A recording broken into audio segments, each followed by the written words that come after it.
네, 안녕하세요. 하진기 변호사입니다. 그냥 해요. 네. 네, 안녕하세요. 하진기 변호사입니다. 저는 법률사무소 파운더스 대표 변호사로 있고요. 창업 경험과 그리고 이제 제가 투자자문사에서 투자를 해본 경험, 그리고 지금은 스타트업 자문을 전문으로 하고 있는 몇 안 되는 변호사라고 생각합니다. 그래서 오늘의 주제는 2022년 개정된 근로기준법입니다. 새로 개정된 뜨끈뜨끈한 법이라서 저도 아직 잘 보지 못한 부분들도 있어요. 그래서 기습적인 질문을 하시면 제가 또 찾아봐야 되니까 그런 점도 양해해 주시고 진행하도록 하겠습니다. 선생님, 네. 근로기준법은 매년 개정되는 건가요? 매년인지는 정확히 모르겠지만 근데 어쨌든 올해 개정됐다는 게 중요한 거 아니겠습니까? 네, 그래서 먼저 설명드릴 거는 임금체불. 선생님 전화 왔어요. 일단은 제일 중요한 거는 임금체불 대지급금 제도가 개편됐습니다. 원래 있던 단어가 체당금이에요. 이게 무슨 말인지 아시겠어요?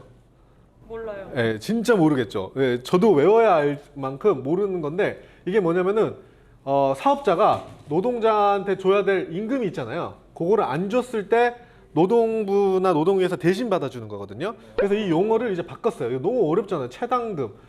한자로 쓸 수도 어려운 말인데 이제 대지급금으로 아주 쉽게 바꿨습니다. 네, 대지급금으로 바뀌어서 이제 사업자가 노동자한테 월급을 안 줄 경우에는 지방노동위에서 사업자한테 대신 내놔 하고 이제 진호위가 먼저 노동위한테 주기도 하고요. 아니면 내놔라고 이렇게 요청도 합니다. 그래서 네. 저쪽에서 대신 지급해 예, 준다고. 그래서 대지급금이에요. 예, 그렇게 생각하시면 됩니다. 그래서 예전에는 받기가 되게 어려웠어요. 예전에는 이제 체불조사, 이제 이게 얼마나 임금을 안 줬나 이 조사를 하고 이게 거의 또 50일 걸리거든요. 50일 걸렸고 그 다음에 민사소송으로 해서 이게 민사소송이 또 5개월간 민사소송을 이렇게 해야 됐어요. 엄청 길죠. 이게 말이 5개월이지 실제는 뭐 1년 가까이 걸리기도 합니다. 그리고 지급까지 14일, 지급 14일. 그래서 다음에는 7개월에서 거의 뭐 12개월까지 걸리던 구조였어요. 그러니까 밀린 거 월급 뭐 두세 달치 받으려고 하다가 1년을 소비하게 돼요. 그래서 다른 일 하다 보면 이거 법원 가야 되고 이래서 거의 못 받았는데 이제는 요 과정이 민사소송 안 해도 된다. 이렇게 바뀐 거예요. 그래서 체불조사 플러스 이제 노동에서 자체 조사를 합니다. 그래서 자체 조사를 해서 이게 50일 안에 이제 자체 정산 제도를 갖고 그 다음에 이렇게 지급으로 가요. 그래서 이제는 2달이면은 된다. 2달이면 이렇게 조사를 해요. 그래서 이제 저희가 뜨끈뜨끈한 사건인데 저희가 이거 하나 했거든요. 그래서 이제 노동위에서 한번 사업주를 조사한 다음에 사업주한테 언제까지 돈 보내라. 이때까지 안 보내면은 형사상 고소하겠다고 이렇게 통지를 합니다. 그래서 그때까지 돈을 안 보내면 노동위가 노동자한테 돈을 대신 줘요, 먼저. 그래서 이제 월급 받고 살고 이제 알아서 이제 진호위가 이제 형사 고발해가지고 여기서 받아내는 거죠. 그래서 그전에는 노동자가 받아내야 됐던 거를 이제 진호위가 대신 해준다. 그리고 이제 민사소송 안 하고 체불조사 및 자체 정산 지도를 50일에서 2달이면은 받아낼 수 있다. 선생님 그러면은 네. 저 진호위에서 중간에 포지 같은 거 떼가나요? 이제 하나도 안 떼가고 그대로 다 줍니다. 그리고 가장 큰 또 차이점이 하나 뭐냐면 예전에는 이 체불조사하고 요거 하려면 회사를 그만뒀어야 됐어요. 퇴직하고 했어야 됐어요. 근데 이제는 퇴직하지 않고 다니고 있는 도중에도 다 가능해요. 다니고 있는 도중에도 사장님 얼굴 보기 좀 민망하겠지만 진호에다 해가지고 이렇게 바로 이렇게 하면은 받아낼 수 있는 아주 노동자 입장에서는 아주 좋은 제도. 쉽죠. 이름도 대신 지급한다. 근데 선생님 그러면은 체불조사 때 어떤 내용을 조사하나요? 근로한 사실이 있는지, 그리고 그때 어떤 일 했는지, 그리고 이제 그간 이제 근로 내역서를 쭉 보잖아요. 그래서 대충 매달 얼마 정도씩 받았는지를 조사를 해요. 그리고 근데 갑자기 마지막 달에 돈을 조금 줬다. 이것도 이제 이상하게 보는 거죠. 이거 싸워가지고 조금 준 거 아니야? 라고 하기 때문에 그간 준 것들의 뭐 평균치 정도를 이제 인정을 해서 주는 거다. 그러니까 마지막 달에 싸워서 임금 조금 받았어도 보통 이제까지 좋은 것들을 인정받아서 진호위가 이렇게 하면은 만약에 사업주가 돈을 안 내면 형사 고발을 당하기 때문에 대부분 주더라고요.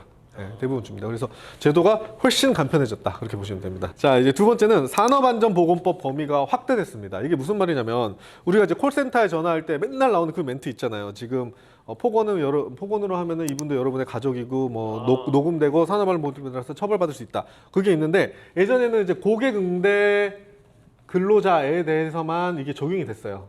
그랬는데 이게 해보니까 확실히 폭언도 많이 줄고 했거든요. 그렇기 때문에 이제 이거를 확대했어요. 누구까지 확대했냐면 경비원 등 아파트 경비원이죠.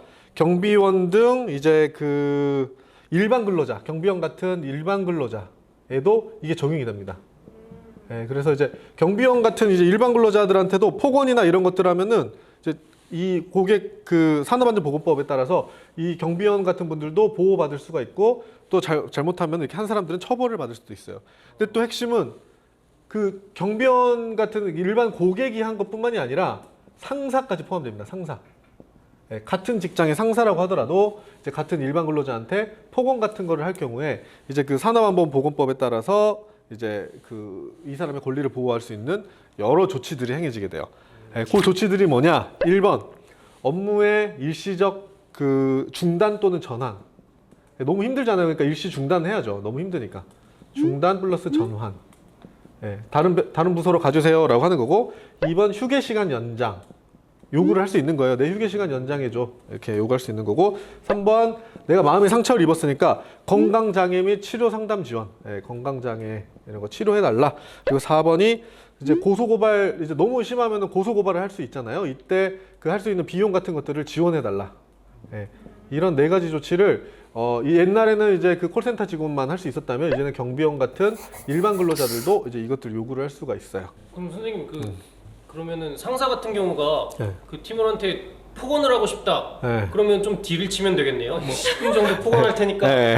휴가 이틀 줄게. 휴가 이틀이면 뭐 그 정도만 해. 근데 어쨌든 하면 안 된다. 왜냐면 이제 또 직장 내 괴롭힘도 이게 적용이 될 수 있기 때문에 어쨌든 여러 제도들이 마련이 돼서 이런 분들한테 특히 고객 응대하거나 이렇게 좀 이런 경비원 같은 좀 와닿죠. 경비원이 어떤 일을 하는지 생각해 보면 그런 분들한테 함부로 대하면은 이분들의 권리도 이렇게 보장이 되고 이제 하는 사람도 좀 큰일 날 수 있다.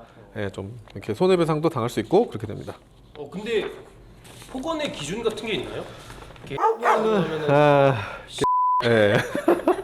폭언입니까? 제가 또 명예훼손 모욕 전문 변호사거든요. 개끼라고 했죠? 개끼 다 되겠죠. 이게 안 될, 다 되죠. 다 되고 또 부모님 안부 묻기 뭐 이런 것들 이런 것들도 다 되는 거고 일반적으로 좀 폭력적인 언행 기준적으로 생각하시면 됩니다. 일단 뭐 걸고 생각해도 되는 거니까 좀 자기가 힘들다고 생각하면 걸으시면 될 것 같아요. 그 다음에 이제 임신 근로자 임신 관심 있으신 분들은 이제 예상 계획이 있으신 분들은 이제 좀 유심히 보시면 될 것 같아요. 관심 있으신 분. 유연 근무제 시행. 자, 의미만 딱 오면은 와닿죠. 임신 근로자가 임신을 한 경우에는 유연하게 근무할 수 있도록 이제 해주겠다는 거예요. 그래서 이제 예를 들어 내가 저희 회사 같은 경우는 10 to 7인데 이제 아침에 빨리 일어나는 이제 임신 근로자들이 있잖아요. 그러면 내가 8 to 5로 하겠다 이렇게 조정을 할 수가 있어요. 임신 근로자들은 몇 가지 요건만 갖추면. 그래서 이렇게 하면은 이렇게 업무의 시작과 종료 시간을 자기가 이렇게 마음대로 정할 수 있고 이제 뭐 사업주랑 해야겠지만 이 이야기를 근데 사업주는 이게 특별한 사정이 없는 한 이걸 받아줘야 되는 겁니다. 그래서 만약 이걸 안 오면은 사업주에게 500만 원 과태료가 들어요. 그래서 사업주는 이거를 해줄 수밖에 없겠죠. 안 하면 과태료 내고 또 신청하면 또 안 하면 과태료를 내니까. 그래서 선생님 근데 저 시간대 제한은 없나요? 밤 10시부터 아침 7시까지. 나는 조금 밤에 일이 잘 되는 없을까요? 이게 이제 새로 개정된 근로기준법이라서 제가 조례를 좀 찾아봐야 되는데 있지 않을까요? 일단은 임신 근로자는 노동법에서 이제 그 야간 근무나 이런 거는 못하게 돼 있어요. 기본적으로 그렇게 돼 있고 또 이게 같이 쓸 수 있는 게 그 임신기 근로기간 단축 제도가 있어요. 임신기에 근로기간을 단축할 수 있는 단축 제도가 있는데 임신기에는 이제 내가 너무 힘들기 때문에 뭐 시간을 예를 들어 뭐 절반만 한다든가 이런 식으로 단축을 할 수 있는데 요거랑 같이 1+1 이렇게 같이 사용 가능합니다. 그래서 내가 근로기간 단축하고 요거를 좀 빨리 당겨서 뭐 하면 뭐 8시부터 1시 뭐 이렇게 하겠죠. 그렇게 해서 운영을 할 수 있다는 거니까 이거를 뭐 적극적으로 한번 써보시면 좋아요. 근데 무조건 다 되는 건 아니고 단 사업 운영에 뭐 극심한 영향, 예를 들어 막대한 지장을 초래한다면 사업주가 이거를 안 할 수도 있어요. 그러니까 그 부분을 예를 들어 뭐 7명인데 5명이 임신을 했다. 그럼 이제 사업장이 안 돌아가겠죠. 그러면은 좀 조절을. 이 정도면 표창줘야겠네. 그렇죠. 뭔가 이제 연애 붐이 이렇다는 건데 이 정도라면 이제 조정을 할 수 있게끔 이렇게 법에서 이제 예외 조항을 하나 만들어놨어요. 저것도 뭐 이렇게 딱 기준은 없는 거죠? 그렇죠. 이건 기준은 뭐 없죠. 예, 뭐 절반 뭐 이렇게 하면 좀 웃기지 않을까 이렇게 좀 이렇게 추상적으로 해서 그때 판단하도록 이렇게 돼 있습니다. 그럼 사업자 입장에서는 그냥 무조건 막대하다고 그럴 수는 있겠네요. 아 근데 이게 예를 들어 막대한 지장 이런 거는 이제 예외 조항이기 때문에 웬만하면 잘 인정이 안 돼요. 예, 막대한 지장 이런 것들은. 그래서 사업주가 무조건 막대하다고 해서 되는 건 아니에요. 하기 전에는 신청 절차가 있는데 이거는 한번 직접 찾아보세요. 예. 선생님 모르시는 게 많은 것 같아요. 잡담하지 마세요. 이름이 누구야? 여기다 적어놔야겠어. 그 대본에 없는 질문도 막 하시네요. 그렇게